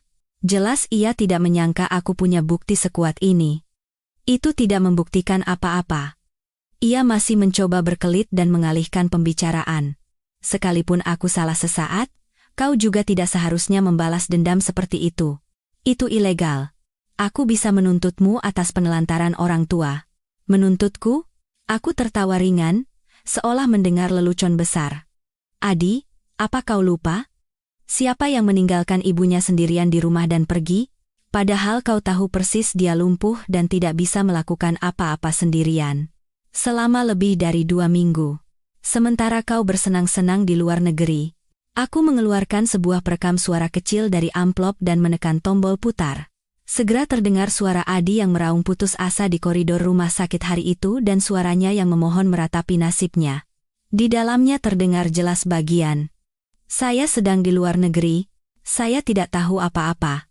Ayu. Perempuan itu. Dan permohonan rendah hatinya setelah itu. Ayu, aku mohon. Asal kau mau kembali, aku akan turuti semua syaratmu. Aku akan putus total dengan Rania. Suara diperekam dan sosoknya yang duduk di seberangku saat ini membentuk kontras yang tajam, sangat ironis. Wajah Adi memucat, lalu memerah, lalu membiru. Seperti palet cat, ia mengulurkan tangan mencoba merebut perekam. Tetapi aku dengan cepat menariknya kembali. Rekaman ini, ditambah dengan kesaksian dari pihak pengelola dan para tetangga, sudah cukup untuk membuktikan bahwa kau, sebagai wali hukum, yang pertama kali menelantarkan orang tua dalam situasi berbahaya. Sebaliknya, aku berhenti sejenak, lalu berkata dengan jelas, aku hanya pergi dari rumah karena putus asa setelah menemukan perselingkuhanmu dan hubungan pernikahan kita hancur. Secara hukum, aku tidak punya kewajiban untuk menafkahi ibumu, terutama dalam situasi di mana kau, sebagai anak dan wali hukumnya, ada dan mampu menjalankan tanggung jawab. Kalau kita benar-benar sampai ke pengadilan, kita lihat saja hakim akan memutuskan siapa yang punya tanggung jawab utama. Melihat semua harapan di wajahnya sirna, aku terus memberikan pukulan telak. Dan aku sedang mengumpulkan bukti bahwa kau telah memindahkan harta bersama dan menggunakan uang itu untuk menafkahi pihak ketiga. Jika kau tidak setuju dengan perceraian secara damai dan bersikeras memperpanjang masalah di pengadilan, aku tidak akan ragu untuk mempublikasikan semua ini. Bersama dengan berita bahwa ibumu sekarang ada di ICU sebagian besar karena kelalaianmu.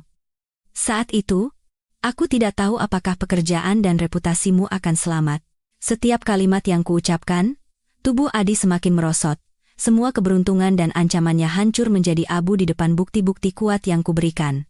Ia terduduk di sofa seperti balon kempes. Matanya kosong, tidak bisa membantah atau memohon lagi. Ia baru sadar sekarang. Sejak aku menemukan perselingkuhannya, aku tidak pernah sekalipun berpikir untuk memperbaiki hubungan. Hilang dan diamnya aku selama ini adalah persiapan untuk pengadilan terakhir hari ini. Yang ada di tanganku bukan permohonan, melainkan putusan. Sinar matahari yang hangat dan musik yang merdu di dalam kafe saat ini menjadi ejekan paling kejam baginya. Ia mengira ini adalah tempat harapan untuk berdamai, tetapi tak disangka, ini adalah tempat eksekusi kematian sosialnya. Aku melihat penampilannya yang kalah total, tidak merasakan sedikit pun simpati. Adi, saat kau memilih untuk naik pesawat bersama Rania, kau sudah merobek kontrak pernikahan kita dengan tanganmu sendiri. Hari ini, aku hanya datang untuk memberitahukan hasilnya padamu. Aku membuka surat perjanjian cerai ke halaman terakhir dan meletakkan pulpen di depannya, tanda tangani. Ini satu-satunya pilihan bagimu untuk menjaga sisa martabatmu. Ia mengambil pulpen dengan tangan gemetar. Beratnya terasa seperti ribuan kilogram. Ia mengangkat kepala menatapku, matanya penuh keputusasaan dan pertanyaan terakhir yang tersisa. Ayu, selama 3 tahun ini, apa kau tidak punya sedikit pun perasaan tersisa untukku? Aku tidak menghindari tatapannya. Melawannya. Suaraku jelas dan dingin. Sejak aku melihat kalian berdua di bandara, semuanya lenyap. Penopang mental terakhir Adi hancur total. Seperti boneka yang jiwanya telah dicabut, ia dengan mekanis dan gemetar menuliskan namanya di kolom tanda tangan surat perjanjian cerai. Suara ujung pulpen menggores kertas terdengar samar. Saat Adi menandatangani, pulpen itu seolah tidak menggores kertas, melainkan menembus gelembung yang selama ini ia pertahankan dengan susah payah. Gelembung yang membengkak karena kebohongan, pengkhianatan, dan keegoisan, yang dari luar tampak indah tetapi sebenarnya rapuh, pecah dengan suara pop, hanya menyisakan bau busuk dan kekacauan yang tak terlukiskan. Ia bersandar di sofa seolah tak bertulang, menatap kosong keluar jendela, seolah tidak mengerti mengapa dunia yang penuh sinar matahari hangat ini begitu dingin dan kejam padanya. Surat perjanjian cerai yang telah ditandatangani tergeletak diam di tengah meja. Bagaikan jurang yang tak terseberangi, memisahkan 5 tahun kami sepenuhnya. Tanpa ragu, aku mengambil bagianku dan memeriksa tanda tangannya dengan teliti. Setelah memastikan tidak ada kesalahan, aku dengan tegas memasukkannya ke dalam amplop. Selama proses itu, aku tidak meliriknya sekalipun. Ayu Lestari di masa lalu, bersama dengan semua pengorbanan dan kesabaran yang telah diinjak-injak, secara resmi dikuburkan bersama tanda tangan ini. Prosedur balik nama properti dan pembagian aset nanti akan dihubungi oleh pengacaraku. Aku berdiri. Suaraku datar tanpa emosi, seperti sedang menyerahkan pekerjaan yang tidak ada hubungannya denganku. Kuharap kau bekerja sama.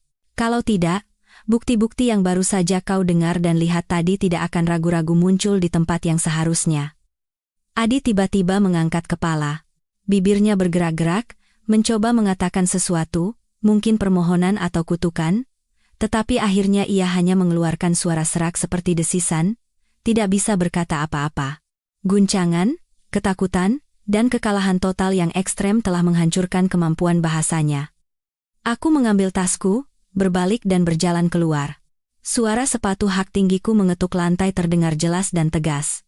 Selangkah demi selangkah, aku keluar dari pandangannya, keluar dari dunianya yang menyesakan. Di luar kafe, sinar matahari pas, angin sepoi-sepoi. Aku menarik napas dalam-dalam. Bahkan udaranya terasa memiliki rasa kebebasan yang belum pernah ada sebelumnya. Batu besar yang menekan hatiku selama 3 tahun terakhir akhirnya benar-benar terangkat.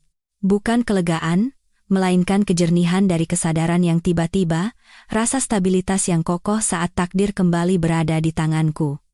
Aku tidak langsung pulang, melainkan menuju sebuah kantor hukum. Aku menyerahkan surat perjanjian yang sudah ditandatangani dan semua salinan bukti kepada pengacara Handoko, yang telah kuhubungi sebelumnya. Pengacara Handoko direkomendasikan oleh adikku, Bimo, seorang spesialis perceraian yang terkenal tajam dan kompeten. Ia dengan cepat meninjau dokumen, matanya menunjukkan kekaguman. Ibu Ayu, bukti-buktinya sangat lengkap, dan syarat-syarat perjanjiannya berhasil Ibu negosiasikan dengan sangat menguntungkan. Jangan khawatir, prosedur selanjutnya serahkan pada saya akan segera mendesak pihak lawan untuk memenuhinya. Jika Pak Adi berniat macam-macam, ada banyak cara untuk membuatnya patuh. Nada bicara pengacara Handoko penuh percaya diri. Aku mengangguk. Saya serahkan pada Bapak, pengacara. Tuntutan saya hanya satu, cepat. Dan hak-hak hukum saya terjamin semaksimal mungkin. Tentu saja. Meninggalkan kantor hukum, aku merasa ringan yang belum pernah kurasakan. Urusan profesional diserahkan pada ahlinya, dan aku harus mulai merencanakan hidupku sendiri. Hari-hari berikutnya sibuk dan penuh. Pihak Adi, seperti dugaanku, setelah kehancuran dan penolakan awal, dihadapkan pada surat somasi dari pengacara dan telepon dari pengacara Handoko yang logis dan tajam, ia akhirnya menerima kenyataan. Ia pasti sadar bahwa jika sampai ke pengadilan, ia akan kalah lebih telak dan kehilangan lebih banyak. Tabungan yang ia sembunyikan pun tidak bisa disembunyikan di bawah pelacakan pengacara Handoko. Akhirnya, ia dengan patuh bekerja sama dalam prosedur balik nama properti dan mentransfer tabungan serta uang ganti rugi yang tertera dalam perjanjian ke rekeningku. Rumah yang penuh dengan kenangan menyakitkan itu, aku serahkan pada agen properti untuk segera dijual. Aku tidak ingin meninggalkan aset negatif apapun yang berhubungan dengan masa lalu. Uang hasil penjualan rumah ditambah dengan harta yang kudapatkan setelah perceraian, membuatku memiliki sejumlah dana yang cukup besar. Aku menggunakan uang itu untuk membeli sebuah rumah yang mungil dan luas di kompleks apartemen baru yang lingkungannya asri. Rumah atas namaku sendiri. Interiornya sepenuhnya sesuai seleraku, terang dan hangat. Tidak ada lagi sisa-sisa suasana menyesakan dari rumah keluarga Adi. Selama itu, ku dengar Bu Wati akhirnya tidak bertahan dan meninggal dunia. Ia menderita di ICU selama hampir sebulan sebelum meninggal. Adi menyelenggarakan pemakaman sederhana, dan seluruh prosesnya sangat kacau dan dingin. Rania, saat ia paling kesulitan, benar-benar menghilang. Menurut informasi detektif, ia sepertinya dengan cepat menemukan pria kaya baru. Adi kehilangan harta dan cinta. Pekerjaannya juga terpengaruh karena kondisi mental yang tidak stabil dan gosip-gosip yang beredar. Kudengar ia dipindahkan ke posisi yang tidak penting dan masa depannya suram. Saat berita-berita ini sampai ke telingaku, hatiku tenang. Akhir hidup mereka, sejak aku meninggalkan kafe itu, sudah tidak ada hubungannya lagi denganku. Itu adalah hasil dari benih yang mereka tanam sendiri. Aku tidak bersimpati, juga tidak merasa puas. Hanya sebagai penonton, mendengar akhir yang sudah lama terprediksi, pusat hidupku sepenuhnya pada membangun kembali diriku sendiri. Aku mendaftar di kelas yoga dan gym, menyewa pelatih pribadi, untuk memulihkan tubuh yang lemah karena kelelahan jangka panjang. Melihat diriku di cermin yang semakin kencang dan sehat, aku merasakan vitalitas yang telah lama hilang. Aku mulai membaca buku lagi, dan mendaftar di program pascasarjana bidang konseling psikologi yang selalu menarik minatku. Bertahun-tahun menjadi ibu rumah tangga memberiku pemahaman yang lebih dalam tentang sifat dan emosi manusia. Ini bisa menjadi kekuatanku di masa depan. Aku juga menggunakan waktu luang untuk belajar memasak, merangkai bunga, dan bahkan mulai menulis, mencatat perjalanan psikologis yang luar biasa ini. Hidup menjadi kaya dan beragam, setiap hari penuh dengan kemungkinan baru, keluarga adalah penopang terkuatku. Orang tuaku melihatku bangkit kembali, tersenyum puas. Adikku, Bimo, bahkan menjadi penggemar nomor satuku, setiap hari membanggakan bagaimana kakaknya menghancurkan laki-laki sampah dan memulai hidup baru yang sukses. Suatu hari, aku mengundang Ibu Endang, tetangga yang banyak membantuku, untuk makan bersama, dengan tulus berterima kasih atas keberanian dan kebaikannya saat itu. Ibu Endang menggenggam tanganku dan berkata dengan haru, "Ayu, kamu tidak tahu. Waktu itu melihat keadaanmu, kami semua sedih sekali. Adi dan ibunya itu memang keterlaluan. Sekarang sudah bagus, kamu sudah keluar dari lubang api, kedepannya pasti akan semakin baik." Aku tersenyum dan mengangguk. "Iya, Bu. Saya pasti akan semakin baik." Tanpa terasa, Sudah setengah tahun sejak bercerai, dan kehidupan baruku sudah benar-benar berjalan di jalurnya. Apartemen baru didekorasi dengan hangat dan nyaman. Studi pascasarjanaku berjalan lancar, bahkan teman-teman mengenalkanku pada beberapa pria, tetapi aku menolaknya dengan sopan. Aku menikmati keadaan saat ini, hidup untuk diriku sendiri, mandiri dan bebas. Suatu akhir pekan sore yang cerah, aku sedang meringkuk di sofa membaca buku, ponselku berdering, nomor tak dikenal. Aku mengangkatnya dengan santai. "Halo, Ibu Ayu Lestari, benar?" Di seberang telepon, terdengar suara yang familiar tetapi asing, lelah dan serak. "Adi." Aku sedikit mengangkat alis, sedikit terkejut. Sudah beberapa bulan sejak kontak terakhir melalui pengacara. Untuk apa ia mencariku? "Iya, benar." "Ada apa?" Suaraku menjaga jarak dan formal. Di seberang sana hening selama beberapa detik, hanya terdengar napasnya yang berat. Setelah beberapa saat, ia dengan susah payah membuka mulut. Suaranya bercampur dengan isak tangis samar dan penyesalan. Tidak apa-apa. Hanya ingin bilang maaf padamu." Aku memegang ponsel, tidak menjawab. Permintaan maaf yang terlambat ini terdengar begitu ringan dan tidak berarti sekarang. Ia sepertinya juga tidak mengharapkan jawabanku, melanjutkan perkataannya seolah sedang mengaku dosa atau berbicara sendiri. "Aku akhir-akhir ini sering bermimpi tentang masa lalu. Mimpikan kamu waktu baru menikah. Aku memang brengsek. Aku bukan manusia. Aku sudah kehilangan keluarga yang baik, kehilangan kamu yang terbaik. Kalau saja waktu itu aku." Ia terbata-bata.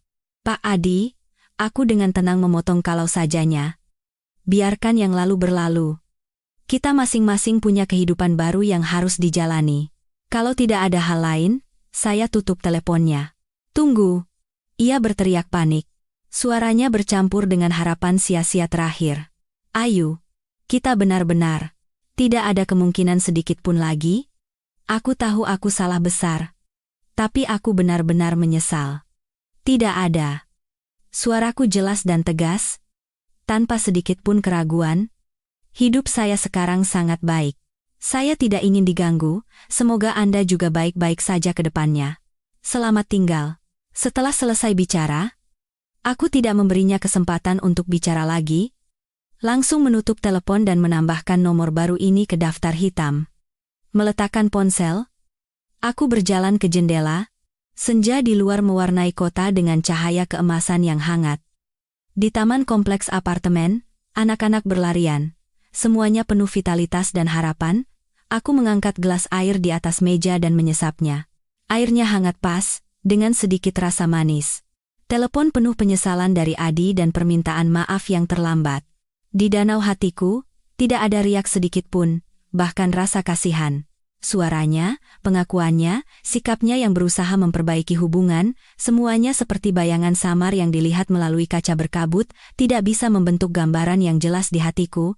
Ayu Lestari di masa lalu, yang menangis dan tertawa karena setiap perkataan dan tindakannya, sudah mati di sudut dingin bandara internasional itu. Aku yang sekarang, memiliki inti yang kokoh, tujuan yang jelas, dan hanya akan hidup untuk kebahagiaan dan pertumbuhan diriku sendiri. Aku mencurahkan lebih banyak energi pada studi pascasarjanaku, pengetahuan profesional tentang konseling psikologi, tidak hanya menjadi secercah cahaya yang menerangi arah karierku di masa depan, tetapi juga memungkinkan aku untuk menganalisis 3 tahun yang telah kualami dengan lebih dalam dan rasional.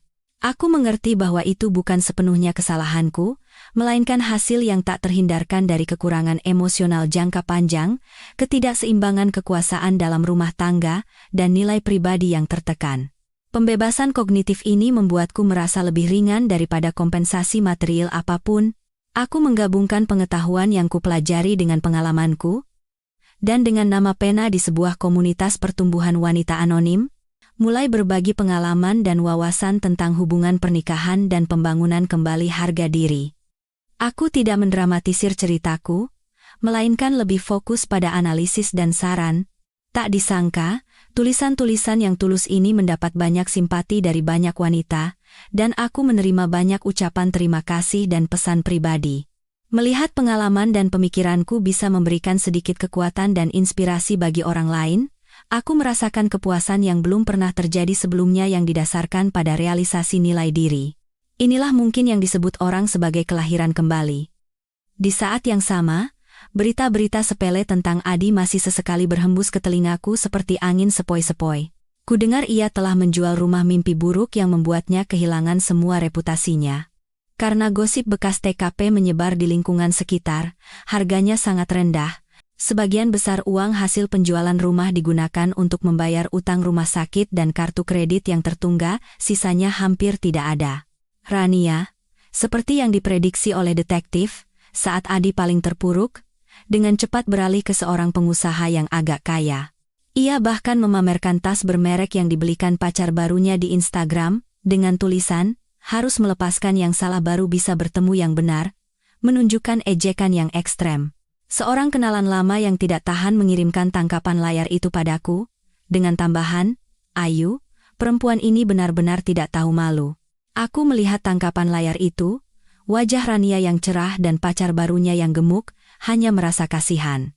Ia mungkin berpikir ia menang, telah menyingkirkan masalah dan naik ke dahan yang lebih tinggi, tetapi ia tidak akan pernah mengerti. Menggantungkan nilai hidup pada pria yang terus berganti adalah tragedi dan ketidakstabilan terbesar. Baginya, Adi, dan bagiku dulu bagi Adi, pada dasarnya adalah tangga yang ia gunakan untuk naik. Bedanya hanya mana yang lebih kokoh, dan ia akan selamanya hidup dengan bergantung dan takut pada tangga itu. Adi, setelah mengalami pukulan beruntun dari kematian ibunya, pengkhianatan kekasih, kehilangan harta, dan pengucilan di tempat kerja, benar-benar hancur. Beberapa mantan rekan kerja pernah beberapa kali bertemu dengannya di bar. Mereka bilang ia menjadi pendiam, sering minum sendirian sampai larut malam.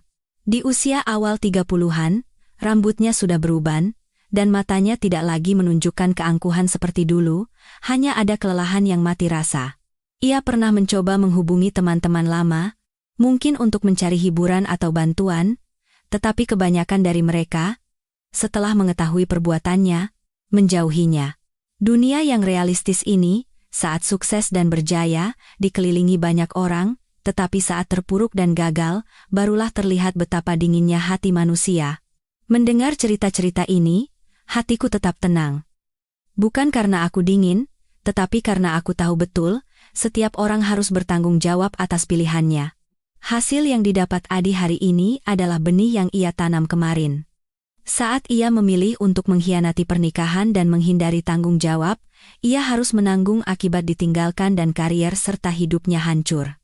Jalan ini ia pilih sendiri, tidak ada yang menodongkan pistol ke kepalanya. Dan aku juga memilih jalanku sendiri. Meskipun awalnya sulit, jalan kemandirian ini semakin lebar dan semakin cerah. Setengah tahun kemudian, aku lulus ujian masuk pasca sarjana dan memulai studi sistematis. Aku juga menggunakan sebagian tabunganku untuk mendaftar di kursus sertifikasi konselor psikologi profesional, menggabungkan teori dan praktik. Aku belajar dengan penuh semangat. Hidup dipenuhi dengan studi, olahraga, sesekali bepergian, dan berkumpul dengan keluarga dan teman, benar-benar kaya dan bahagia. Secara kebetulan, melalui perkenalan profesor di kursus, aku berhubungan dengan sebuah organisasi nirlaba yang berfokus pada hak-hak perempuan. Mereka sedang merekrut sukarelawan yang memiliki empati dan latar belakang pengetahuan yang relevan untuk memberikan dukungan psikologis dan konsultasi hukum bagi wanita yang mengalami kesulitan dalam rumah tangga. Aku hampir tanpa ragu mendaftar. Di organisasi nirlaba itu, aku bertemu dengan berbagai wanita yang berada dalam kesulitan. Ada yang, seperti aku dulu, tersesat dalam pernikahan. Ada yang mengalami kekerasan dalam rumah tangga, tetapi tidak berani bersuara. Ada yang berada di persimpangan jalan perceraian, takut akan ketidakpastian masa depan. Dalam proses mendengarkan cerita mereka, menggunakan pengetahuan yang kupelajari untuk membimbing dan membantu mereka, aku seolah melihat diriku yang tak berdaya di masa lalu. Dalam proses ini, aku tidak hanya membantu orang lain, tetapi juga menyembuhkan luka terdalamku sendiri. Aku semakin yakin bahwa meninggalkan Adi dan memulai hidup baru adalah keputusan paling benar yang pernah kubuat. Suatu akhir pekan, aku selesai memberikan konseling di pusat amal. Senja mewarnai langit dengan warna oranye hangat. Aku berjalan di jalan yang ramai, melihat orang-orang yang berlalu lalang. Setiap orang punya ceritanya masing-masing, punya suka dan dukanya masing-masing. Ponselku berdering. "Ibu?" Ia bertanya aku mau makan apa malam ini. Katanya ia membeli ikan segar. Aku tersenyum dan menjawab, "Apa saja yang ibu masak pasti enak. Masakan ibu kan yang paling enak." Sekitar 30 menit lagi aku sampai rumah. Setelah menutup telepon, rasa bahagia yang kokoh dan hangat menyelimutiku.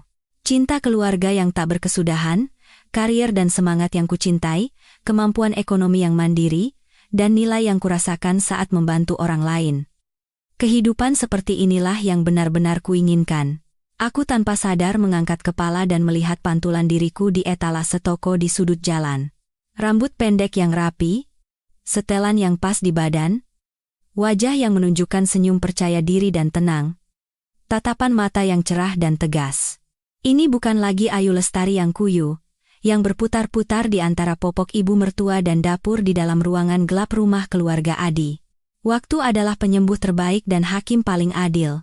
Badai yang mengguncang hidupku, tanpa terasa sudah berlalu 2 tahun.